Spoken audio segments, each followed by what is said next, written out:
Hey guys, आज से जो हम शुरू करने वाले हैं इस चैनल पे अपनी जो बुक है घटना चक्र, इस बुक की हम सीरीज को यहाँ पर शुरू करने वाले हैं। तो इस बुक में क्या है, यहाँ पर अभी तक जितने आपके एसएससी सीजीएल में क्वेश्चंस पूछे गए हैं एसएससी में, यानी कि चाहे आप एसएससी का एग्जाम दिया हो, चाहे सीजीएल, सीपीओ या एमटीएस, सीएचएसएल, सभी क्वेश्चंस जो है इस बुक में आपको मिलेंगे। अभी तक जितने भी एसएससी के एग्जाम में पूछे गए हैं क्वेश्चंस, तो उन क्वेश्चंस को हम यहाँ पर कवर करने वाले हैं। इस बुक की एक मुझे खास बात पसंद आई है कि इस बुक में एक क्वेश्चंस तो आपको मिलेगा, साथ में उसमें क्या है, आपको उसकी एक्सप्लेनेशन भी मिलेगी। ठीक है, तो इस वजह से हम इस सीरीज को यहाँ पर कंटिन्यू करने वाले हैं। इस बुक को मैंने खुद फॉलो किया था जब मैं खुद प्रिपरेशन कर रहा, तो काफी अच्छी बुक है। और ये जो है आपका पार्ट 1 है। ये कौन सा है, आपका पार्ट 1 है। इससे पहले अब हम क्या करेंगे, रात के 10 बजे जो होती है आपकी, रात के 10 बजे हम जीके का लाइव टेस्ट करते हैं। ठीक है, कितने बजे करते हैं, जीके का लाइव टेस्ट जो होता है 10 PM पर करते हैं, तो उस क्लास को भी देखा करो। और मॉर्निंग में हमने करंट अफेयर्स की क्लास की शुरू की है, तो उस क्लास को भी आप देखा करो। तो अभी हम यहाँ पर क्या करते हैं, जो क्वेश्चन नंबर 1 आपकी स्क्रीन पर आ चुका है, तो इसका आपको आंसर देना होगा। क्वेश्चन नंबर 1 है आपकी स्क्रीन पर।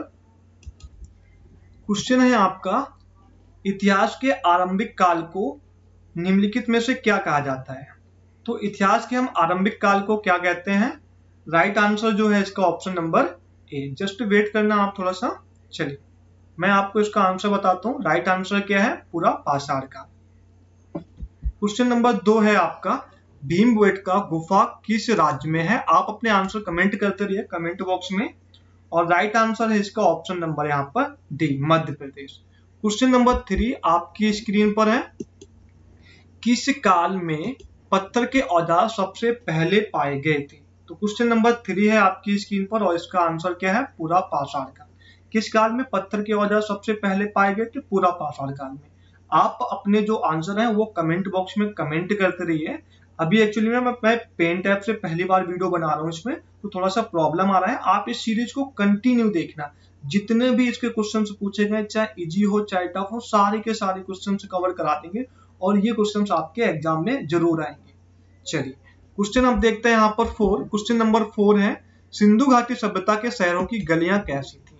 तो आपको बताना है जो सिंधु घाटी सभ्यता है इसके शहरों की गलियां कैसी थी।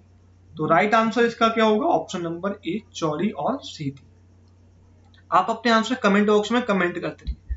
क्वेश्चन नंबर 5 है आपकी स्क्रीन पर, निम्नलिखित में से कौन सी सभ्यता अपने नगर नियोजन के लिए प्रसिद्ध है। तो जल्दी से आप अपना आंसर बताइए।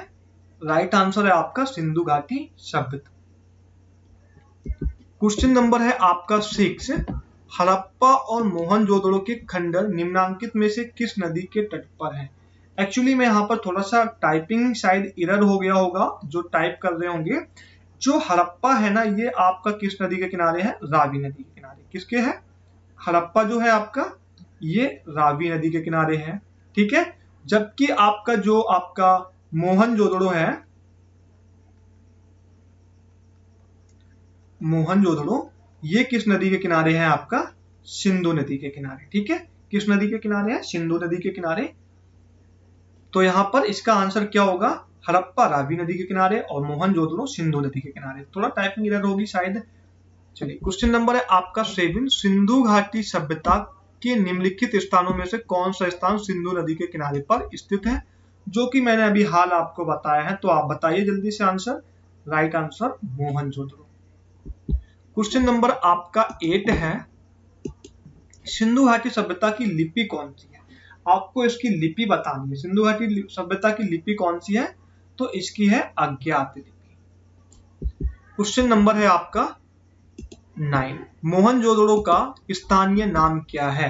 क्वेश्चन से सीधा सा पूछ लेता है कि मोहनजोदड़ो का शाब्दिक अर्थ क्या है। ठीक है, इस टाइप से शाब्दिक अर्थ भी पूछ सकता है। ठीक है, तो उसका मतलब क्या है, मृतकों का टीला।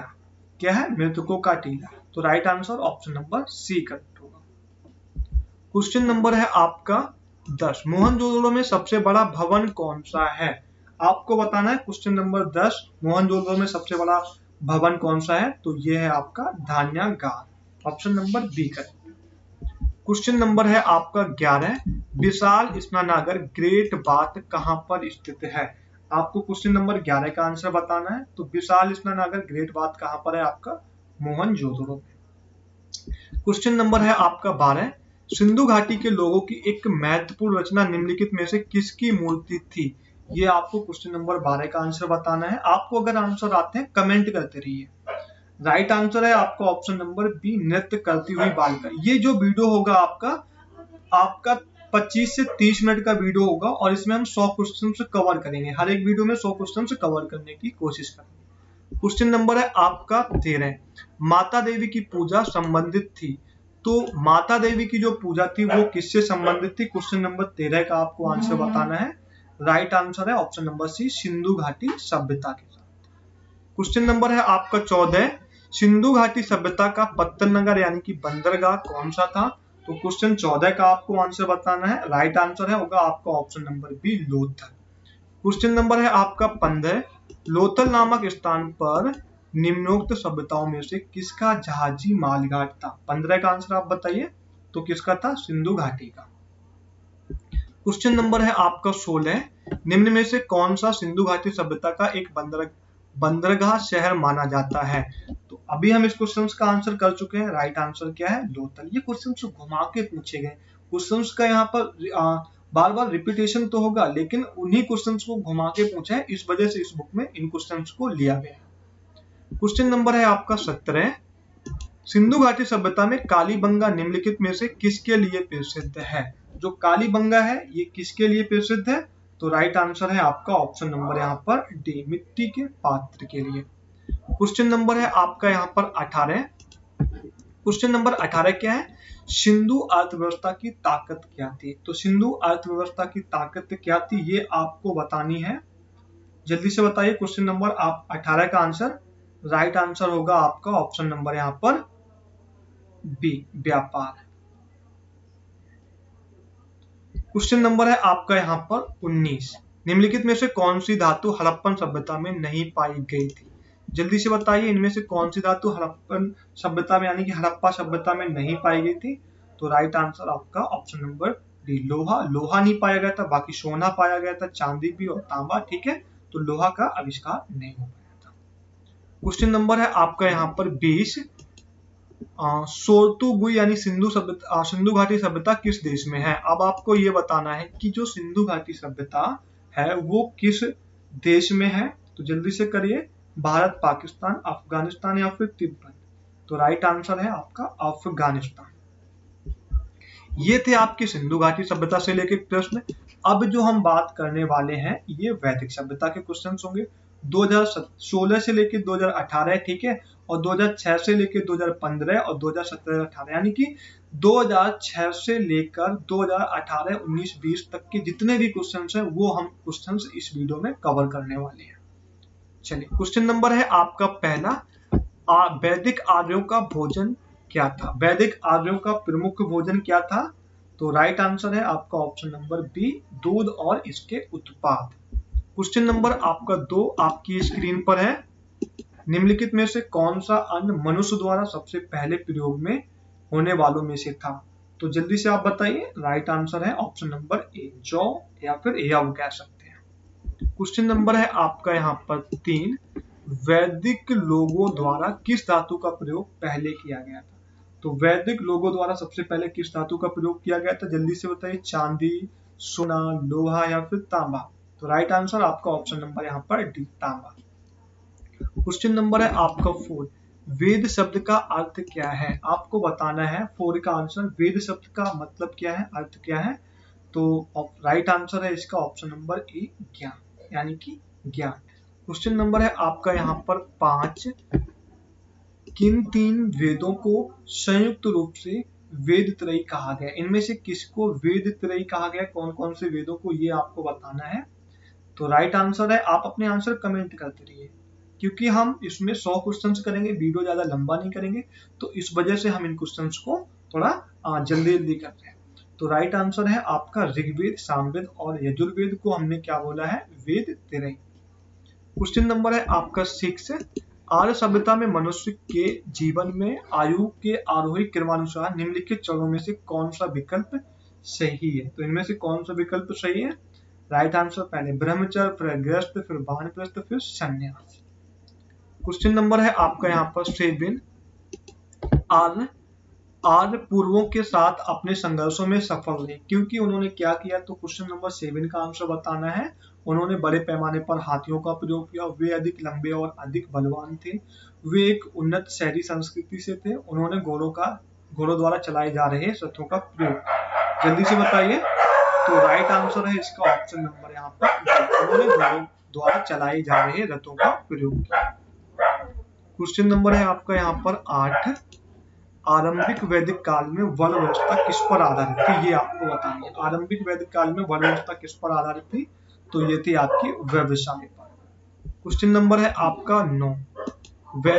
ऋग्वैदिक आर्य पशुचारी लोग थे, वह इस तत्व से पुष्ट होता है। किससे मतलब पुष्टि होती है? ऋग्वैदिक जो आर्य थे वो पशुचारी लोग थे, यह इस तत्व से पुष्ट होता है कि क्या बताना है आपको? क्वेश्चन नंबर 9 का आंसर।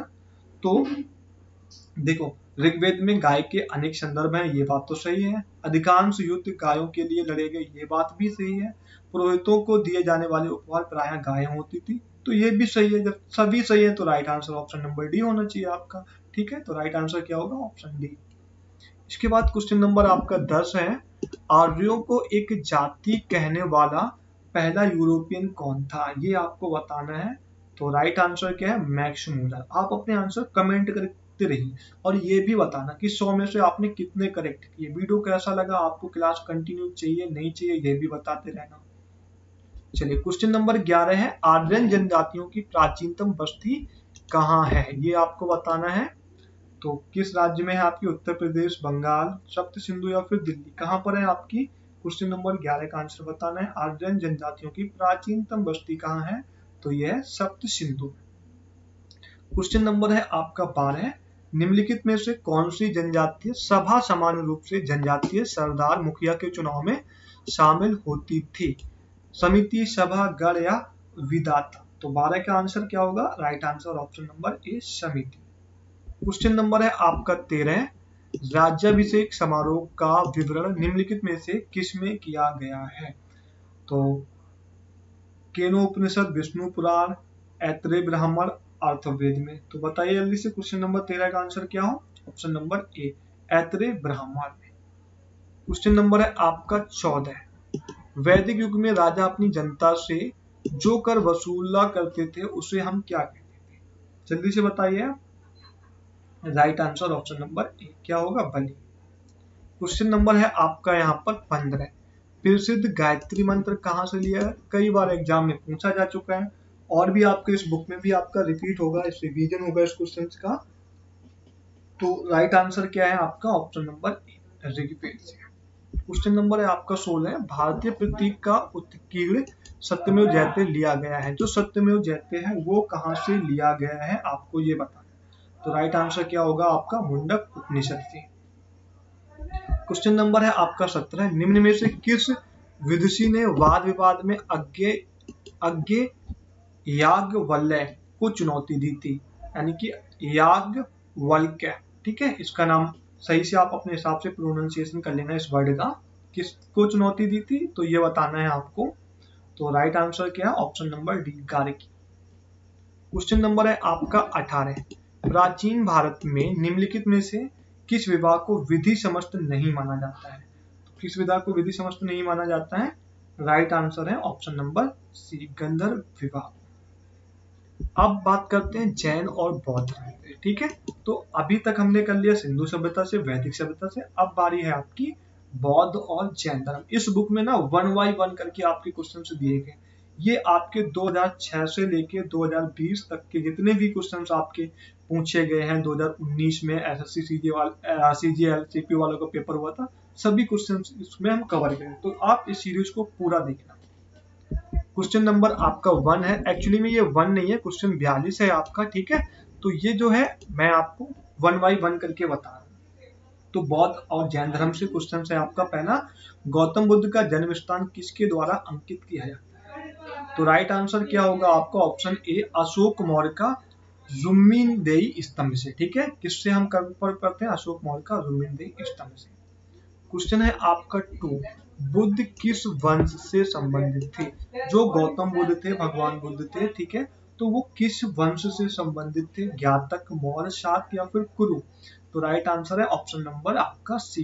क्वेश्चन बनता है कि बुद्ध के पिता वो किस वंश के राजा थे? तो शाक वंश थे। ठीक है, तो ये जो थे आपके शाक वंश से संबंधित थे।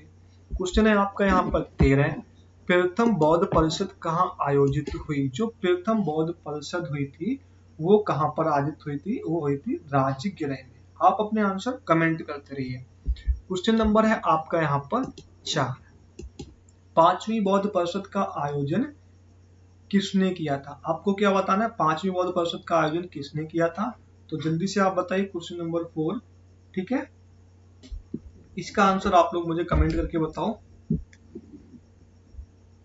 देखिए, इसका जो हुआ था एक्चुअली में जो पांचवी बौद्ध परिषद थी राजा मिहिंदन के संरक्षण के वर्ष में 1831 में किया गया था। ठीक है, लेकिन इसकी अध्यक्षता जो थी वो किसने की थी? जगराभी वासमा। और मैं आपका नाम लिख देता हूँ। ठीक है, चलिए आप वेट करना, मैं आपका इसका नाम।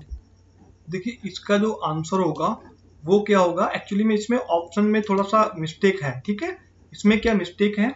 जो पांचवी बौद्ध परिषद का आयोजन किया गया था वो 1871 में राजा मिंदन के संरक्षण में किया गया था। किसके? राजा मिंदन के संरक्षण में किया गया था। और इसकी अध्यक्षता किसने की थी?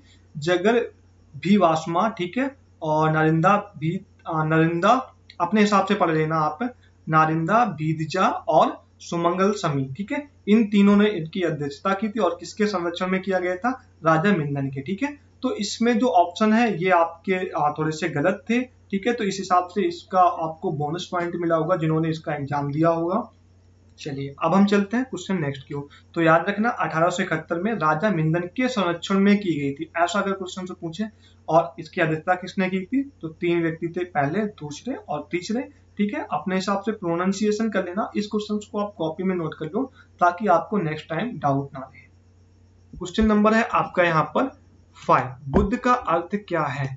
आपको अब बताना है बुद्ध का अर्थ क्या है। तो राइट आंसर है ज्ञान की प्राप्ति। क्वेश्चन नंबर है आपका 6, क्वेश्चन नंबर आपका 6 है, निम्न में से बौद्ध साहित्य की पहचान कीजिए। इनमें से आपको बुद्ध साहित्य की पहचान करनी है। तो ये है आपका त्रिपिटक। उपनिषद नहीं है आपका, आलायक नहीं है, अंग नहीं है, तो राइट आंसर त्रिपिटक है। क्वेश्चन है आपका यहाँ पर 7, बौद्ध धर्म ने समाज के 2 वर्गों को अपने साथ जोड़कर एक महत्वपूर्ण प्रभाव छोड़ा। ये वर्ग थे, कौन कौन से वर्ग थे ये आपको बताना है। 7 का आंसर जल्दी से बताइए। वालिक एवं पुरोहित, साहूकार एवं दास, योद्धा एवं व्यापारी, स्त्रियां एवं शूद्र। तो इसका आंसर ये करेक्ट है आपका ऑप्शन नंबर डी, स्त्रियां एवं शूद्र। क्वेश्चन नंबर है आपका 8, बुद्ध ने अपना प्रथम प्रवचन कहाँ दिया था? ये क्वेश्चन कई बार के एग्जाम में पूछा जा चुका है। तो बुद्ध ने जो अपना प्रथम उपदेश दिया था वो सारनाथ में दिया। क्वेश्चन नंबर है आपका यहाँ पर 9, क्वेश्चन नंबर 9 आपकी स्क्रीन पर है, बौद्ध धर्म निम्न में से किन मतों पर विश्वास करता था? ऑप्शन ए, दुनिया दुखों से भरी है। ऑप्शन बी, लोगों को दुख उनकी इच्छाओं के कारण होता है। ऑप्शन सी, यदि इच्छाओं पर काबू पा लिया जाए तो निर्वाण मिल जाएगा। और ऑप्शन डी है, ईश्वर और आत्मा के अस्तित्व को स्वीकार करना चाहिए। ऑप्शन ए बी सी और डी, बी तथा सी, ए बी सी और ABCD। तो इसका आंसर आप लोगों को बताना है। क्वेश्चन नंबर 9 का आंसर जल्दी से बताइए। चलिए, तो इसका जो राइट आंसर है वो है आपका ऑप्शन नंबर सी, यानी कि ABC, यानी कि पहला सही है, दुनिया दुखों से भरी है, लोगों को दुखी इच्छाओं के कारण होता है, लोगों को दुख उनकी इच्छाओं के कारण होता है, यदि इच्छाओं पर काबू पा लिया जाए तो निर्वाण मिल जाए। ईश्वर और आत्मा के अस्तित्व को स्वीकार करना, ये इनका गलत था, बाकी तीनों के तीनों करेक्ट थे। क्वेश्चन नंबर है आपका यहाँ पर 10, धातु से बने सिक्के सबसे पहले प्रकट हुए थे। धातु से बने सिक्के सबसे पहले प्रकट हुए थे हड़प्पा काल में, उत्तर वैदिक काल में, बुद्ध के काल में या फिर मौर्यों के काल में। तो इसका जो राइट आंसर है वो क्या होना चाहिए? राइट आंसर है इसका ऑप्शन नंबर सी, बुद्ध के काल में। क्वेश्चन नंबर है आपका 11, प्रारंभिक बौद्ध ग्रंथों की रचना किसमें की गई थी? आप इसका आंसर कमेंट करके कमेंट बताइए कि प्रारंभिक बौद्ध ग्रंथ धर्म ग्रंथों की रचना किसमें की गई थी। Question number 11। तो राइट आंसर है ऑप्शन नंबर बी, पाली पाठ। क्वेश्चन नंबर है आपका यहाँ पर 12। क्वेश्चन नंबर 12 है आपका, आरंभिक बौद्ध साहित्य किस भाषा में रचे गए। आरंभिक बौद्ध साहित्य जो है वो किस भाषा में रचे गए। तो right answer option number A, Pali भाषा में। क्वेश्चन नंबर है आपका यहाँ पर 13। निम्न में से कौन सा एक भारत में उत्पन्न सबसे बाद वाला बौद्ध धर्म का ग्रंथ है। इसका आंसर आप बताओ क्वेश्चन नंबर 13 का, जल्दी से बताइए। राइट आंसर इसका ऑप्शन नंबर डी, ठीक है। इसका राइट आंसर क्या है, वाम सात पाकसनी, ठीक है। वाम सात पाकसनी, अपने हिसाब से प्रोनाउंसिएशन कर लेना, थोड़े टफ वर्ड आ जाते हैं, आप बार बार इनको पढ़ेंगे तो अच्छे से कर लेंगे। क्वेश्चन नंबर है आपका 14। बौद्ध धर्म में बुल का संबंध बुद्ध के जीवन की किस घटना से है। जो बुल है इसका संबंध बुद्ध के जीवन से किस घटना से है। 14 का आप लोग आंसर बताइए। चलिए, राइट आंसर है ऑप्शन नंबर ए, जन्म। क्वेश्चन नंबर है आपका 15। बुद्ध को प्रबोध कहाँ प्राप्त हुआ। ये पूछा है आपसे, एक सेकंड वेट करना। बुद्ध को प्रबोध कहाँ प्राप्त हुआ। तो राइट आंसर है इसका क्या, ऑप्शन नंबर बी, बोध गया में। यानी कि उनको ज्ञान की प्राप्ति कहाँ पर हुई, ज्ञान प्राप्त कहाँ पर हुआ, तो बोध गया में। क्वेश्चन नंबर है आपका यहाँ पर 16। क्वेश्चन नंबर 16 आपकी स्क्रीन पर है, बुद्ध धम्म और संघ मिलकर कहलाते हैं। तो बुद्ध धम्म और संघ मिलकर क्या कहलाते हैं, त्रिरत्न कहलाते हैं। क्या, त्रिरत्न। क्वेश्चन नंबर है आपका 17। इच्छा सब कष्टों का कारण है, इसका प्रचार करने वाला धर्म कौन सा है। जैसे कि आपको पता है कि हम यहाँ पर पढ़ रहे हैं बौद्ध धर्म, तो इसका आंसर भी बौद्ध धर्म है, लेकिन आपको याद करना है, ठीक है। इच्छा सब कष्टों का कारण है, इसका प्रचार करने वाला धर्म कौन सा है, बौद्ध धर्म। क्वेश्चन नंबर है आपका 18। बौद्धों के पवित्र अवशेषों पर निर्मित गुंबदाकार छत वाली अर्ध गोलाकार संरचना को क्या कहते हैं। तो राइट आंसर है इसका option A, stupa. Question number है आपका 19। निम्न में से कौन सा शासक बुद्ध का समकालीन था। जल्दी से बताइए आप क्वेश्चन नंबर 19 का, ठीक है। तो इसका राइट आंसर है एक्चुअली में बिंबिसार, ये भी था आपका, और अजातशत्रु भी था। तो इसके आंसर ए और बी दोनों, बी और सी होने चाहिए, ठीक है। इसके आंसर कौन है आपके, बी और सी दोनों होने चाहिए। क्वेश्चन नंबर है आपका यहाँ पर 20। बुद्ध की मृत्यु किस वर्ष में हुई थी। ये कई बार आपके एग्जाम में पूछा जाता है। तो राइट आंसर है ऑप्शन नंबर ए, 583 ईसा पूर्व, ठीक है। 583 बीसी में हुई थी। क्वेश्चन नंबर है आपका 62। क्वेश्चन नंबर 62 है आपकी स्क्रीन पर, कौन सा स्थान गौतम बुद्ध से संबंध नहीं है। इनमें से कौन सा स्थान, सारनाथ, बोधगया, कुशीनगर, पावापुरी। तो गौतम बुद्ध से कौन सा संबंध नहीं है, ये आपको बताना है। तो राइट आंसर है आपका ऑप्शन नंबर डी, पावापुरी। ये किससे है आपका, जैन धर्म से, ठीक है। किससे संबंधित है आपका, जैन धर्म से। क्वेश्चन नंबर है आपका 22। भारतीय इतिहास के निम्नलिखित युगों में से किसके दौरान क्षत्रिय एक विशिष्ट पहचान रखते थे। बताइए, 22 का आंसर आप बताइए। राइट आंसर है ऑप्शन नंबर ए, बुद्ध के युग में। क्वेश्चन नंबर है आपका 23।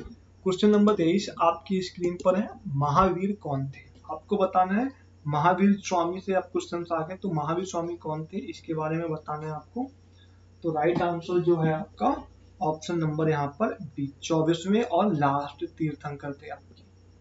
क्वेश्चन नंबर है आपका यहाँ पर 24। भारत में जैन धर्म का संस्थापक कौन है। तो ये आपको बताना है। राइट आंसर है आपका option number B, Mahavir Swami, ठीक है। जैन धर्म का वास्तविक संस्थापक कौन कहते हैं, ये है आपके वास्तविक, ठीक है। तो कौन है, महावीर स्वामी। क्वेश्चन नंबर आपका 25। जैन धर्म का पहला तीर्थंकर किसे माना जाता है। ये क्वेश्चंस भी कई बार आपके एग्जाम में पूछा जा चुका है। तो जैन धर्म के पहला तीर्थंकर कौन था, इसका आंसर है आपका option number C, Rishabhdev. Question number है आपका यहाँ पर 26। वर्धमान महावीर ने महापरिनिर्वाण कहाँ प्राप्त किया। जो महावीर स्वामी है, इन्होंने महापरिनिर्वाण कहाँ प्राप्त किया है।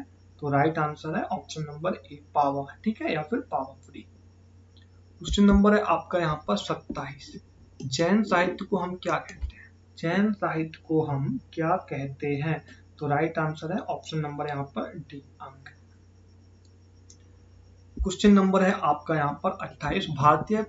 प्राचीन भारत का प्रसिद्ध वह शासक कौन था जिसने अपने जीवन के अंतिम दिनों में जैन धर्म को अपना लिया था? तो कौन था, जल्दी से आप लोग बताइए। राइट आंसर है आपका ऑप्शन नंबर यहाँ पर सी, चंद्रगुप्त। ठीक है, कौन था आपका? चंद्रगुप्त। क्वेश्चन नंबर है आपका यहाँ पर 29। दक्षिण भारत में प्रसिद्ध जैन केंद्र कहाँ है? दक्षिण भारत में प्रसिद्ध जैन केंद्र कहाँ पर है आपका?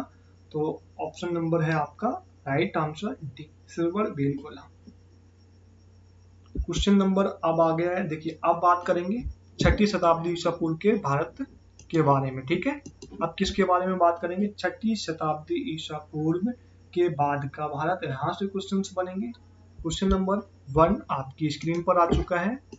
भारत में सबसे पुराना लौह युग जुड़ा हुआ है, मतलब किससे जुड़ा हुआ है? तो राइट आंसर है आपका ऑप्शन नंबर ए, चित्रित धूसर मृद भांडों के साथ। क्वेश्चन नंबर आपका 2 है, 6ठी शताब्दी ईसा पूर्व मगध में विशाल भंडार क्या था? किसका था ये आपको बताना है। तो राइट आंसर है ऑप्शन नंबर डी, लौह। क्वेश्चन नंबर है आपका 3, मगध के उत्थान के लिए कौन सा प्रथम शासक उत्तरदायी था? तो राइट आंसर है आपका option number C, Bimbisara. Question number है आपका 4। क्वेश्चन नंबर 4 आपकी स्क्रीन पर, उस राज्य का नाम बताइए जिसने पहली बार युद्ध में हाथियों का इस्तेमाल किया। तो किस राज्य में किया था, जल्दी से बताइए। Right answer option number B, Magadh. Question number है आपका 5, प्राचीन काल में स्रोत सामग्री लिखने के लिए प्रयुक्त भाषा क्या थी? जल्दी से आप बताइए। राइट आंसर है ऑप्शन नंबर आपका ए, ठीक है, संस्कृत। क्वेश्चन नंबर है आपका 6। क्वेश्चन नंबर 6 आपकी स्क्रीन पर है, हेरोडोटस को माना जाता है। तो हेरोडोटस को हम क्या मानते हैं? इतिहास का जनक, father of history. Question number है आपका यहाँ पर 7, अलेक्जेंडर, सिकंदर और पोरस ने लड़ाई लड़ी थी, किस नदी के किनारे लड़ी थी? ये आपको बताना है। ठीक है, देखिए एक्चुअली में कहाँ पर लड़ी थी ये गलत है आपका, ठीक है, ये आपका गलत है। और इन्होंने जो नदी लड़ी थी, अलेक्जेंडर और पोरस ने लड़ाई लेती थी हाइडे स्पीच नदी। ठीक है, ये क्या है आपकी? हाइडे स्पीच नदी के किनारे लड़ी थी। ये क्वेश्चन आपका ऐसे बनेगा। क्वेश्चन नंबर है आपका 8, किसकी सेना ने ग्रीक शासक सिकंदर के साथ झेलम नदी के तट पर मुकाबला किया? तो 8 का आंसर क्या होगा आपका? पोरस, अभी कर चुके हैं। क्वेश्चन नंबर है आपका 9, यहूदियों के धार्मिक पाठ का नाम है, यहूदियों के धार्मिक पाठ का नाम क्या है आपको ये बताना है। तो ऑप्शन नंबर आपका बी, मूसा संहिता। देखिए 2014 में क्वेश्चन पूछा गया है आपका, ठीक है। क्वेश्चन नंबर है आपका यहाँ पर 10, निम्नलिखित मगध के राजवंशों का काल क्रमानुसार लिखिए। तो आपको सबसे पहले कौन आएगा? नंद, शिशुनाग, मौर्य, हर्यंक वंश। ठीक है, तो अब इसका आंसर क्या होगा? राइट आंसर जल्दी से बताएं, सी, यानी कि सबसे पहले आपका 4 हर्यंक आएगा। ठीक है, हर्यंक आएगा, फिर कौन आएगा आपका? फिर आएगा सेकंड में क्या है? शिशुनाग आएगा, शिशुनाग आएगा। थर्ड में कौन आएगा? आप इसके बाद में फर्स्ट आएगा आपका नंद वंश, और इसके बाद में आएगा आपका मौर्य वंश। ठीक है, ये आपको होना चाहिए। तो right answer option number C correct है। क्वेश्चन नंबर आपका है 11, महाभाष्य किसने लिखा था? ये आपको बताना है, महाभाष्य किसने लिखा था? महाभारत नहीं है, तो महाभाष्य लिखा था पतंजलि ने। क्वेश्चन नंबर है आपका 12, निम्नलिखित नामों से प्राचीन भारत के चिकित्सीय त्रय की पहचान कीजिए। तो त्रय हम किनको बोलते थे ये आपको बताना है। राइट आंसर है आपका ऑप्शन नंबर सी, चरक, सुश्रुत और बालवट। ये क्या थे? आपके चिकित्सक थे आपके, ठीक है, क्या थे? चिकित्सक। क्वेश्चन नंबर है आपका, अब आ गया मौर्यकाल। ठीक है, अब जो करेंगे मौर्यकाल से करेंगे। क्वेश्चन नंबर है आपका यहाँ पर पहला, यूनानियों को भारत से बाहर किसने निकाला था? आपको बताना है यूनानियों को भारत से बाहर किसने निकाला था। तो राइट आंसर ऑप्शन नंबर ए, चंद्रगुप्त मौर्य। 85 क्वेश्चन हो चुके हैं आपके, 15 क्वेश्चन और बाकी हैं, 100 क्वेश्चन करेंगे। ठीक है, 30 से 35 मिनट का वीडियो रहेगा, पूरा वीडियो देखना आप। क्वेश्चन नंबर है आपका यहाँ पर 2, चंद्रगुप्त मौर्य ने अपने अंतिम दिन कहाँ पर गुजारे थे? ठीक है, ये क्वेश्चन पूछा है आपसे। ठीक है, तो आप बताइए जल्दी से कहाँ पर गुजारे थे? सिल्वर वेलगोला में। क्वेश्चन नंबर है आपका 3, चंद्रगुप्त मौर्य का पुत्र कौन था? आपको बताना है क्या चंद्रगुप्त मौर्य का पुत्र कौन था? ये था आपका बिंदुसार। क्वेश्चन नंबर है आपका 4, बिंदुसार का पुत्र कौन था? अभी मैंने आपको बताया कि चंद्रगुप्त का पुत्र कौन था आपका, तो बिंदुसार। बिंदुसार का पुत्र कौन था ये आपको बताना है। तो राइट आंसर है आपका ऑप्शन नंबर ए, अशोक। ठीक है, क्वेश्चन नंबर है आपका यहाँ पर 5, बिंदुसार के शासन के दौरान अशांति कहाँ थी? ये क्वेश्चन भी आपका इंपॉर्टेंट बन जाता है। तो बिंदुसार के शासन के दौरान अशांति कहाँ थी? तो तक्षशिला में। ऑप्शन नंबर आपका कौन सा करेक्ट होगा यहाँ पर? सी। क्वेश्चन नंबर है आपका 6, अशोक के अधीन मौर्य राजतंत्र का सबसे सही वर्णन निम्नलिखित में से कौन सा होगा? जल्दी से बताइए 6 का answer. Right answer option number ए, प्रबुद्ध स्वेच्छाचारी शासन। क्वेश्चन नंबर है आपका 6, अशोक की प्रशासनिक नीति में भारी परिवर्तन किस घटना से आया? 7 का आंसर क्या होगा? Right answer option number B, Kalinga का युद्ध। कलिंग के युद्ध के बाद में अशोक ने मतलब बहुत सारा विचार किया था, इतने सारे वहां पर मतलब लोगों की मृत्यु हुई थी। ठीक है, तो इस वजह से बहुत बहुत बड़ा परिवर्तन आया था। क्वेश्चन नंबर है आपका 8, निम्नलिखित में से वह व्यक्ति कौन है जिसका नाम देवानाम प्रियदर्शी था? तो आपको 8 का बताना है। राइट आंसर क्या होगा? मौर्य राजा अशोक। इसके कई सारे नाम थे। क्वेश्चन नंबर है आपका 9, क्वेश्चन नंबर 9 है, देवापुरी नाम के नाम से कौन प्रसिद्ध था? अभी हाल हम इस क्वेश्चन का आंसर कर चुके हैं, अशोक। क्वेश्चन नंबर है आपका यहाँ पर 10, क्वेश्चन नंबर 10 क्या है, निम्नलिखित में से किसकी जानकारी अशोक के शिलालेखों से मिलती है? ये क्वेश्चन इंपॉर्टेंट है आपका। तो राइट आंसर जीवन मृत्यु, आंतरिक नीति और विदेश नीति। शायद इसके हिसाब से आपका सभी आंसर करेक्ट है, ए, बी और सी। ठीक है, तो तीनों आंसर करेक्ट है, यानी कि जीवन मृत्यु, आंतरिक नीति और विदेश नीति। क्वेश्चन नंबर है आपका यहाँ पर 11, क्वेश्चन नंबर 11 आपकी स्क्रीन पर, कलिंग युद्ध के बाद निम्न में से किसने महाराज अशोक के रूपांतरण को दर्ज किया? ये क्वेश्चन आपको बताना है। तो राइट आंसर क्या है? रॉक एडिवट,